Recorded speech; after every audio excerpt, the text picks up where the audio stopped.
think technology just it leads to less privacy, and that's okay. That's what technology growth means. Okay, so a smaller percentage. So you have your work cut out for you, Mr. Scoble. We will go ahead and revisit that at the end of this debate, but I'm going to give each of you 5 minutes to kind of have opening statements, and then we'll jump into some questions.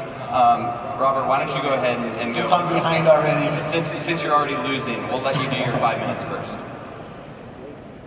The next iPhone is going to be a clear iPhone with a 3D sensor that is so sensitive it can see your heart beating from about 3 feet away. It's so sensitive it can see how hard you are touching on a desk. And it can see the fibers in your jacket from 3 feet away, so it can check its authenticity from that distance. It's the same technology that's going to be running our self-driving cars, or very similar technology, and is already being used at Qualcomm in drones to see the world. We're heading into a mixed reality world, one where things like this Microsoft HoloLens are going to be very commonplace. This HoloLens has 4 sensors on the front of it that are looking at you right now and making a 3D map of this world and putting a virtual thing on top of this world. That's how it works. Where I'm going and where I'm going to try to win this debate is that the utility of all of these technologies that are coming are going to be extraordinary. They're going to save my kid's life from killing himself in a car. They're going to make it easy for me to walk into a shopping mall and find the blue jeans. It's going to let me play new kinds of video games with my kids on the table in virtual reality or augmented reality. The world we're about to enter is going to bring us huge new increases in functionality and features, and they do come with a scary price, and that's why we're debating today. They do come with a price of, I will know a lot about you soon, right? I'm going to walk up to you, I'm going to see a badge, the computer is going to see the badge and start doing stuff around you. A menu is going to start popping up for you, right? I find that useful. I was talking to Peter Piraiee at the World Economic Forum one day. He had a badge on, so I knew his name. I knew he worked for Bill and Melinda Gates Foundation. But I couldn't get on my phone because I couldn't get Wi-Fi. It was one of these campuses where the Wi-Fi didn't work. World Economic Forum, who knew? And I couldn't figure out who he was. I did know he was highly technical because of how he was talking to people. And I knew he was a god among people because of everybody was genuflecting. So I knew he was important in some way, but I couldn't figure out how. And it frustrated the hell out of me. And soon I'm gonna have glasses with LinkedIn right here that's gonna tell me who he is. The first line on LinkedIn is gonna say he discovered the Ebola virus. I wish I had known that when I was talking to him. This is the expectation my wife had of the Google Glass when I brought the Google Glass home. She thought it would do that. It didn't because of these privacy concerns of freaking people out with new technology.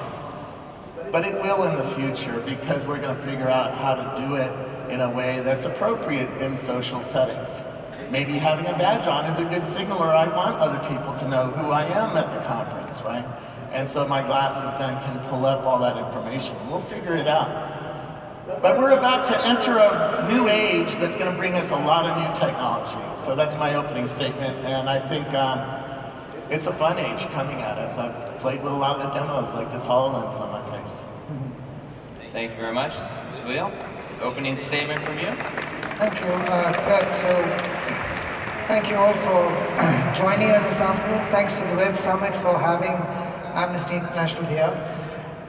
I mean, Robert's already started doing kind of Donald Trump thing by walking around the stage and breaking all the rules, stick at the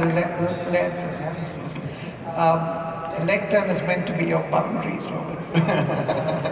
but let me just start by saying that at the outset that Amnesty International is a huge believer in the positive power of digital technology, and I personally believe that in some ways digital technology's expansion has done more for making people aware of what their human rights are and allowing them, bringing to them the capability of claiming their human rights and holding governments and companies accountable for their human rights violations. So there's no question about the power of digital technology, and I think there's amazing things to come in future, including some of the points you made, Robert.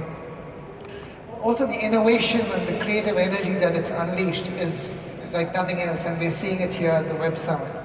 Amnesty International itself is extensively using technology in so many ways. I'll just give you one example of what we did recently, and this is in relation to Darfur, the region in Sudan, South Sudan, that you're aware of, where the government has been attacking civilians, and we were using satellite imagery to capture some of the evidence around this. And typically, if we wanted to decode this and do it ourselves, it would have taken months and months, but we had this campaign called Decode Darfur, and we put it out on the internet for people to join us, to help us to decode this, because you can do the validation sitting at home. And we thought it's going to take 6 weeks to decode it. In one day, 16,000 people came online and did it for us, and we thank all of them for the help they gave us. And this is one example, there's so many more I can give you. So I think, Kurt, the framing of the question is, in a sense, a false framing. It's not a question, in my view, as to whether it's privacy or human rights, technology or human rights. I think the question is, can we make it technology for human rights? How do we make it work for human rights? And it's almost otherwise saying, like, should you have instant messaging apps or encryption? No, we want instant messaging apps with encryption. It's not an either or. And privacy, in a sense, is being used as a shorthand for human rights here, because privacy is a key enabler for freedom of expression, freedom of speech, and many other key human rights. Now, the other side of the reality, which is what I want to focus on, is that we are experiencing as Amnesty International daily, every day of the week, that governments are using the same power of digital technology to crack down on dissent, on freedom of expression, on opposition, and it is very different if you're having this conversation in mature democracies, say like the United States. Let's hope that it remains mature when we get the results tomorrow morning, but working on that assumption. But Amnesty's work, a lot of it is in places like Ethiopia, Egypt, Vietnam, China, and these are not places where you can afford to be, if you're raising your voice against the government in any of those places and you do not have the privilege of privacy, you're dead meat. I mean, take the case of Zunar, this cartoonist in Malaysia. He has 11 sedition charges against him, one for each tweet. So you have to realize that journalists, I'm traveling to Mexico tomorrow, journalists in Mexico are being hounded because of what they do. Turkey, if you want to meet journalists in Turkey right now, where would you go? Go to jail. That's where they are. And a lot of this is happening because of the exposure online. Women, minorities, LGBT activists, all being hounded. So I think that's the kind of context that I'm talking about. So we may be talking about two different worlds here, Robert. I'm talking about the world where a very large number of people live, who are living in this very constant threat. We did a study of Belarus, and there you have the KGB pretty much running the show. The consequences of not having privacy for these people is really the difference almost between life and death. So it's not a coffee room table about how you heard about how you could cancel your flight in advance, or playing video games. It's a different ball game in these places. So in simple terms, it's our belief that the decision to allow information and data to be private or not should be the decision based on informed consents of individuals, not decided by some politicians or some corporate CEOs. So that's where I stop. Thank you very much. I want to start on something that you both touched on, Salil, at the very end, which is consent. So Robert, you described a world where you can kind of use the thing that you're wearing on your face right now to learn a lot about all of us, whether or not we want you to do that. Yep. As technology advances, as this kind of stuff becomes more of a reality, how do you recommend, or how do you think consent should be viewed in this type of environment? In journalism school, we learned about the differences between public and private, and a lot of these rules still will apply in this 3D world. We're seeing a piece of graffiti up here on stage. Is that real or is that virtual? In 18 months, you're not going to be able to tell. I'm pretty confident it's real. We're heading into a world where the old rules still have some value to talk about, right? In a private street, I have the permission to take a picture of you, which actually helps with human rights, right? Because if you're getting shot by a cop, you might want that picture of you to be displayed to the world on Facebook and Snapchat and Twitter. But if I'm having a private dinner with a friend, I probably don't, right? But then you have an expectation of privacy, and the rules change from the publicness of the public street to where are you in your own private world? Do you have expectations of privacy? Did you close the drapes to make sure nobody could take a picture of you inside? The more things you do like that in a court of law, you will have more of an expectation of privacy to show the judge that, hey, somebody was breaking the rules when they took a drone into my window, right? So if I could jump in, who makes these rules, right? Because you just said I could tell a judge that I closed the blinds and therefore you invaded my privacy. Obviously, we don't want to get to that point, right, where you have to defend yourself in the court of law. So it's hundreds of years of court system rulings on sharing of information about people, right? We've decided in America, at least, that there's a difference between private and public. And let's get a little scary. I'll take his side of the view. These classes are going to be much smaller than this one is today. You can barely even tell you're wearing them, actually. So. Soon that is going to be true, right? Carl Zeiss and Sony showed me a pair of glasses that were very, very small, and I couldn't see the digital data being displayed on them. But they're also going to have these 3D sensors. PrimeSense is one that's making it for Apple, and Tango is on the Google side. If you get the new Lenovo phone, it has a Tango sensor that sees the world in 3D. So the minute I capture you in 3D, I have you. And I can do anything with you I want, right? That's a new technology, that's a new capability that we haven't had before, and we're going to have to decide new rules. When is it appropriate to do that? When is it not? And I'm willing to work with somebody on that, because there's a new discovery piece here. But this 3D sensor on your glasses 30 seconds. is also going to be able to capture you in a locker room or somewhere inappropriate.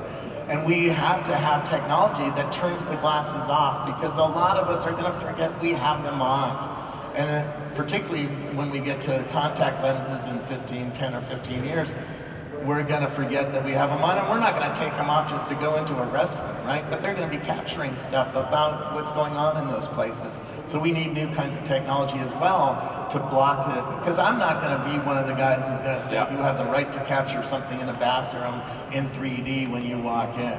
No. Right. Salil, I want to come to you. So it sounds, if I could kind of summarize, I mean, it sounds like it's a combination of social norms, better technology that's going to identify when it should and shouldn't be recording, for example, in the locker room, and also stuff that hasn't yet been invented. I mean, that's very broad. It's not super specific at the moment. How do you feel that consent should be handled as we see this kinds of technology advancing? No, I think, of course, as you have exponential technological changes happening, and we have to keep pace with it, and governments are slow and lethargic, and they're slow at catching up. But the principles don't change. The principles are the same. So when it comes to individuals, we would go for maximum privacy, but when it comes to things which are of public interest, we go for maximum transparency, which is why we, making a call for Snowden to be pardoned right now, because we believe that what he did was in public interest, even if we have doubts about some of the details. So I think, and let's also not forget that the pace of technological development now is so high that we have to be one step ahead and at least outlining the principles and the process. So governments have a responsibility, they have the obligation to respect human rights, and government have a responsibility to protect human rights. And right now, frankly, very little of that is happening. because things are moving too fast, we are sleepwalking into it. Can I follow up? Quick response, yeah. And, my football stadium, and this is true where you say we come from different worlds, because I'm coming from a world that is already deploying a lot of this kind of technology. Our football stadium has 2,000 beacons in it. It knows where you are full time when you're in the stadium. And when I was telling this at a speech one day, some guy stood up and said, "I'm turning off my Bluetooth if that's the case." And I said, "No, you're not going to turn off your Bluetooth, because that technology is going to bring a hot dog to you sitting in your seat, right? It also puts a blue line on the floor telling me how to get to the bathroom with the shortest line at it, right? Because there's a sensor on the line light. So we're going to get a lot of utility for this technology, and it does come with some costly downsides that we should be thinking about. But we're going to go here, because I know, because we already did. We have it in our football stadium. It's working today. Right, cat's out of the bag. So, Kurt, I think, just to close on this point, so, we can have these gadgets, we can have Bluetooths and, sensors and all of these sexy things that you're wearing and showing. By the way, Robert, I saw a tweet of yours, where you were in a shower. Yeah, that was my wife's. My wife shot a picture of me wearing Google Glass in the shower. Yeah, we've all seen that, unfortunately. Because often, in the privacy discussion, you're often told that, why are we scared? We have nothing to hide. But your picture, Robert, ended here. Yeah. So you do have something to hide. Yeah. For sure. No. I'll tell you exactly. My wife shot the picture and I said, "Do not get nipples, because Facebook will block it with their artificial intelligence." Thank you to your wife for thank you. involving us. So it's not about having something to hide. We are grateful to you. Past the filter. Salil, I want to follow up on something you mentioned, which was where the government plays in here, right? So a big point of debate over the last year has been around encryption. Specifically private messaging, end-to-end encryption.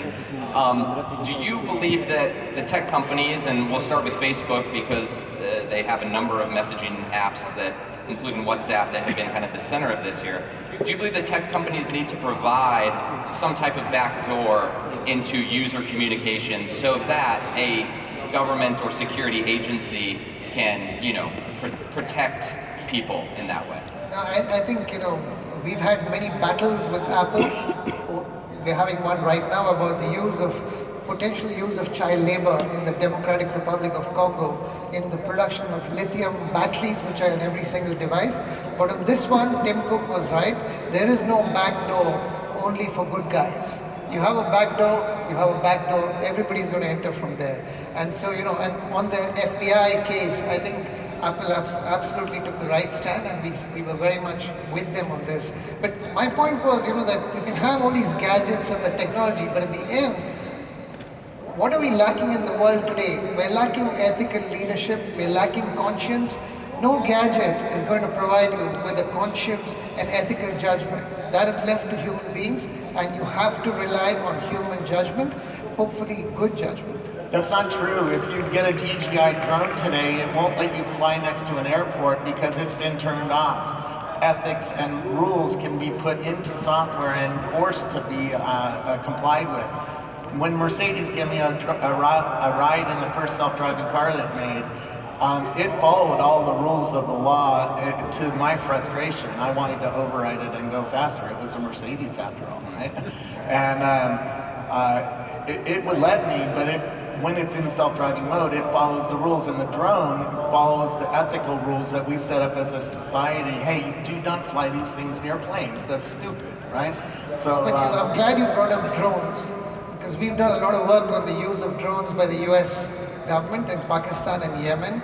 And in theory, the drones are meant to be targeting the right objects and the right sort of military actors or the so-called terrorists. But in reality, we found case after case of women, children, civilians being killed. So you can't sit in Washington and play video games which affect the lives of people in Pakistan or Yemen. And this is where, if you think of the possibility of how automated weapon systems are going to change the rules of war and change the ethics of war in an uncontrolled way, this is just, and I want to be the last person who sounds like a Luddite, who wants to kind of stop technology. That's not what we're talking about. But we need checks and balances, and we need them in advance. We need policies, we need laws which are guided by ethics and principles. Robert, I want to get back real quick to the government thing. We heard Salil's take on Apple and privacy there. Backdoor is not just for the good guys.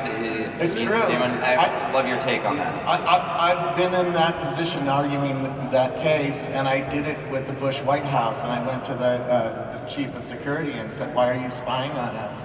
And he says, because our #1 job is to keep you secure. And if we have another 9/11, this country is going to go, the USA is going to go to hell. And they made a compelling case for doing it. I was trying to make the same kind of case he's making back on me. So where do you, do you agree? Does that mean you agree? I think we're arguing about different things, because he took the drone argument to the military-style drones. I'm talking about a little DJI drone that's this big that you're going to fly around and take some video of your friends, If you fly near an airport, that's going to cause a negative consequence to a $250 million plane or something like that, right? So we can solve a lot of these problems with software. The software ability to learn rules is really easy to train. You can train it in a couple steps how to see rules like this. So we're going to figure it out with technology and with the help of the political system we live in, right? We're already getting close to the end of our time, so I want to maybe finish with one kind of maybe broader question. A lot of this debate has centered around things that have not yet happened yet. Laws, regulations, rules, social norms. Do you believe that tech companies, and Salil, we'll start with you, do you believe that tech companies and governments are doing enough to educate people about privacy, the way that their data is being used, or what needs to be done in order for people to be aware of where we are headed? No, we ranked 11 messaging apps recently in terms of their privacy and corporate policy towards this, and we discovered that with a few exceptions, there are a lot of companies still who are not making very explicit to the customers, to the users, as to what data they're actually giving up. They don't actually know about this. So absolutely, people being, when we say informed consent, it means people need to be informed in the first place and educated about their rights. So yes, governments have a responsibility, corporations have the obligation, but people, all of us, need to hold these people to account, which means we need to be aware of our own, responsibilities to hold them to account. So they're not being No, absolutely not enough. Okay, not enough. Robert, how do you feel?